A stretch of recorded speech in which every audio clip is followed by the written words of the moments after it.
మావోయిస్టుల గురించి వచ్చిన పక్కా సమాచారంతోనే ఆపరేషన్ చేపట్టామని కృష్ణా జిల్లా ఎస్పీ విద్యాసాగర్ నాయుడు తెలిపారు.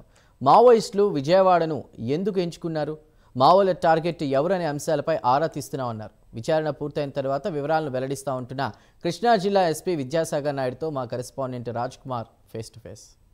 సార్ చెప్పండి, అంటే ప్రధానంగా ఈరోజు ఎలాంటి ఆపరేషన్ జరిగింది, ఏంటి ప్రధానం? ఈ రోజున మేము ఈ పెన్నూరు ఆటో నగర్ ఏరియాలో ఒక జాయింట్ ఆపరేషన్లో ఆక్టోపస్ మరియు లోకల్ స్టేట్ పోలీస్ ఒక జాయింట్ ఆపరేషన్లో భాగంగా we have caught around 28 Maoist అండి. వాళ్ళలో 21 were female and rest of them are male members. దీంట్లో భాగంగా మనకి కీలకమైన దేవ్జీ అన్నయ్య అయితే ఎవరైతే ఉన్నారో మావోయిస్ట్ యొక్క సెంట్రల్ కమిటీ సెక్రటరీ, అతనికి సంబంధించిన ప్రొటెక్షన్ టీం కూడా ఈ పట్టుకున్న 28 మందిలో ఉన్నారని చెప్పి మాకు వచ్చిన ఇన్ఫర్మేషన్. అంటే ప్రధానంగా ఇలాంటి ఏరియాని టార్గెట్ చేస్తూ ఇక్కడే నివాసం ఉంటారు సార్, ఎట్లా చూస్తారు ఇది?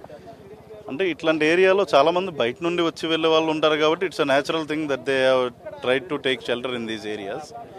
అయితే ఏంటంటే మనం కంటిన్యూస్గా వీళ్ళ మీద వాచ్ పెట్టడం వల్ల మన స్టేట్కి సంబంధించిన ఇంటెలిజెన్స్ విభాగం కానివ్వండి, పోలీస్ యొక్క డిఫరెంట్ వింగ్స్ వీళ్ళ మీద వాచ్ పెట్టడం వలన ఇది ఈరోజు సక్సెస్ఫుల్గా వీళ్ళని అప్రిహెండ్ చేయగలిగాం. అంటే డంపు దొరికిందన్నారు, ఎంతవరకు వచ్చింది?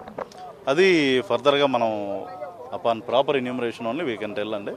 As of now, we have preserved scene of crime. We are doing proper enumeration of that. జరిగినటువంటి ఘటన ఏదైతే ఎన్కౌంటర్ ఉందో దాని బేస్డ్ ఇది జరిగిందంటే ఎంతవరకు వస్తుంది అంటే ఇట్స్ డన్ ప్యారలల్లీ. ఇప్పుడు ఎన్కౌంటర్ అవ్వడం అనేది దట్స్ వన్ థింగ్. అయితే ఇది వచ్చేసి చాలా రోజుల నుండి కూడా దీన్ని గమనిస్తూ ఉన్నాం కాబట్టి we have done it at the right time అని చెప్పొచ్చు. అంటే ఇది మొత్తానికి చాలా పెద్ద ఎత్తున ఏదైతే ఈ డంపు దొరికిందని కూడా చెప్తా ఉన్నారు. దీనికి పూర్తిగా విచారణ జరిగినటువంటి తర్వాత మాత్రం రేపు పూర్తి స్థాయిలో వివరాలు వెల్లడిస్తూ కూడా ఎస్పీ విద్యాసాగర్ నాయుడు చెప్తున్న పరిస్థితి. కెమెరా పర్సన్ రామకృష్ణతో రాజ్ కుమార్, ప్రైమ్ న్యూస్, విజయవాడ నుంచి.